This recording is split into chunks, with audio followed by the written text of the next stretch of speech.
طائرات انتحارية استهدفت مجمع ناصر الطبي.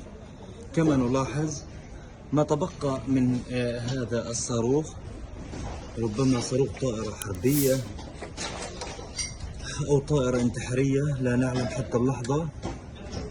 بقايا الصواريخ، هذا الدمار في هذا المكان.